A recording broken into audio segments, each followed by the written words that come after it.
Hello, it's me again. Take 3 for this video. Today is the 8th of February, and I've got some books for you. Yes, I have some books for you. First one is Ivanhoe by Walter Scott.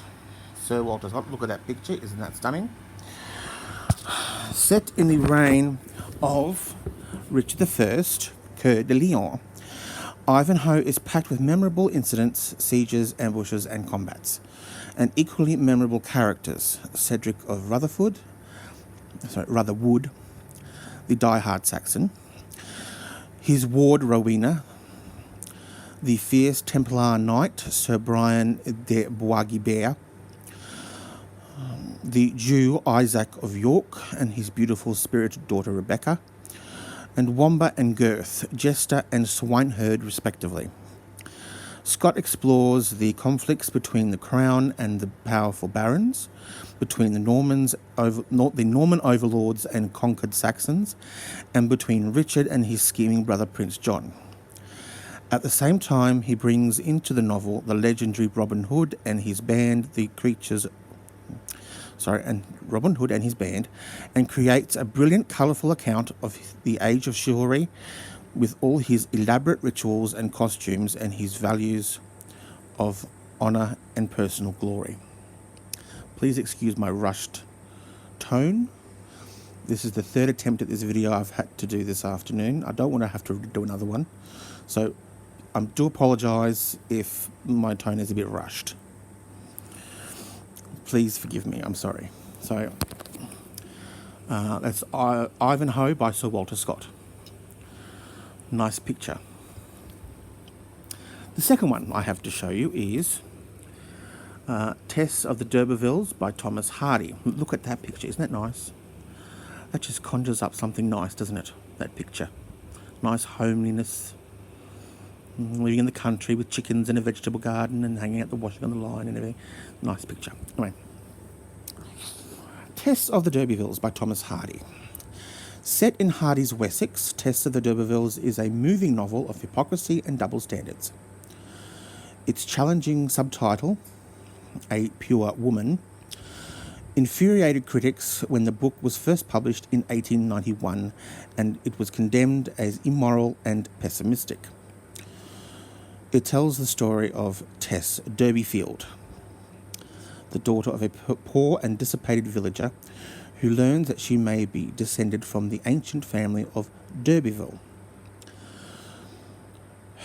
In her search for respectability, her fortunes fluctuate wildly, and the story assumes the proportions of a Greek tragedy.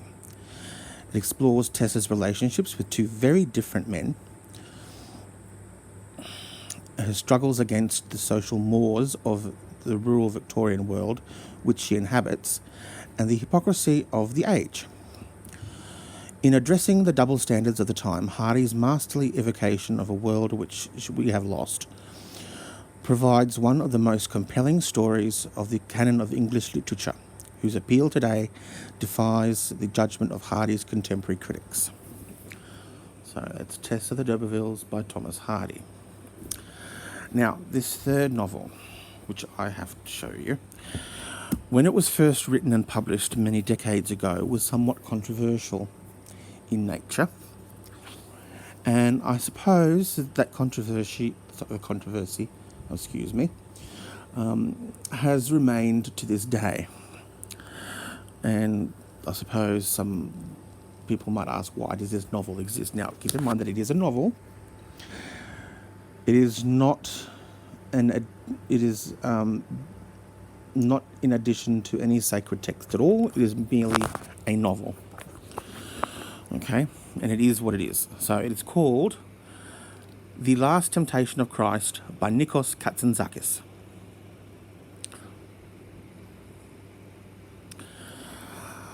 Hailed as a masterpiece by critics worldwide, The Last Temptation of Christ is a monumental reinterpretation of the Gospels that brilliantly fleshes out Christ's passion. This literary rendering, keep that in mind, of the last This literary rendering of the life of Jesus Christ has courted controversy since its publication by depicting a Christ far more human than the one seen in the Bible. He is a figure who is gloriously divine but earthy and human, a man like any other, subject to fear, doubt and pain. In elegant, thoughtful prose, Nikos Kazantzakis, one of the greats of modern literature, follows this Jesus as he struggles to live out God's will for him, powerfully suggesting that it was Christ's ultimate triumph over his flawed humanity when he gave up the temptation to run from the cross and willingly lay down his life for mankind that truly made him the venerable Redeemer of men.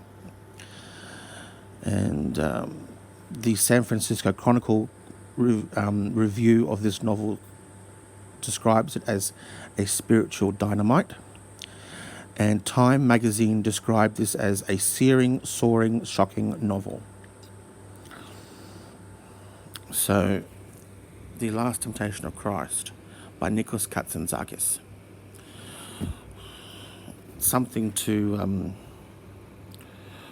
read, because I just recently discovered this and I thought, I'll give it a read. So, there's that one. 3 new books to add to my very growing and expanding library. Looking forward to reading that one. Now, as I said before, this is my 3rd attempt at this video this afternoon. The first time I was interrupted by a Skype call, and the second one I was interrupted by a phone call. So, I'm popular today, apparently. This time of year has always been a lot happening for me this time of year, because Christmas is still fairly recent, New Year is still fairly recent. It was my birthday a month ago, it was my brother's birthday a week ago. Tomorrow, the 9th of February, would have been my grandmother's birthday. If she was still alive, she would be, tomorrow would be her 102nd birthday. If she was still alive tomorrow, she would be turning 102. Yes. And that's my father's mother. My other grandmother, my mum's mum, my gran, she would be, next month would have been her, good grief, how old would she have been? Tomorrow would have been her 87th birthday? 87? I think. So there was a bit of a difference between quite a big age gap between my mother's parents and my father's parents. But between my mother and father themselves, there's only a 2-year age gap. My mother was 2 years younger. But my mother's parents were quite a bit younger than my father's parents. See, because my father's parents, my grandmother was born in 1917 and my grandfather in 1907. And of my mother's parents, my grandmother in 1932 and my grandfather in 1925. So, when my mother was born, her parents were still relatively quite young, in their 20s. And yet when my father was born, his parents were in their 30s and 40s, I think. So, it's quite a difference. So, and then when I was born, my parents, strictly speaking, on the actual day that I was born, my mother was still 29 years old, but my mother turned 30 a couple of months later. And my father was 31, almost 32. Because my mother turned 30 in the April, and my dad turned 32 in the May. And I was born in January, so you could basically say my parents were in their early 30s when I was born. So it was easy to figure out my mother's age. So you just add my age and take my age and add 30. Pretty much, even though on the actual day I was born, my mother was still only 29. But it's close enough to her birthday anyway, so just add 30. My mother was alive today. This year she would be, in April of this year, she would be 66.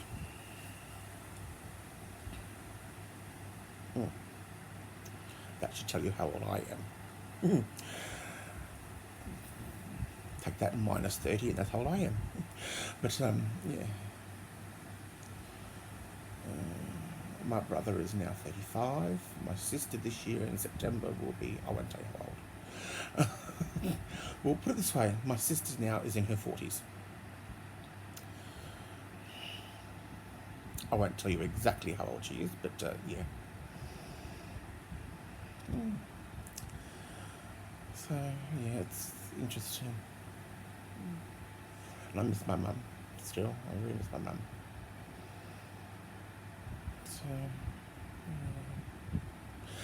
So anyway, life is good. Life is good. I'm getting there. I'm losing weight still, kind of.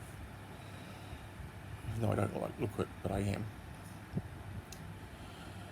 But yeah. Anyway, I encourage everyone to live with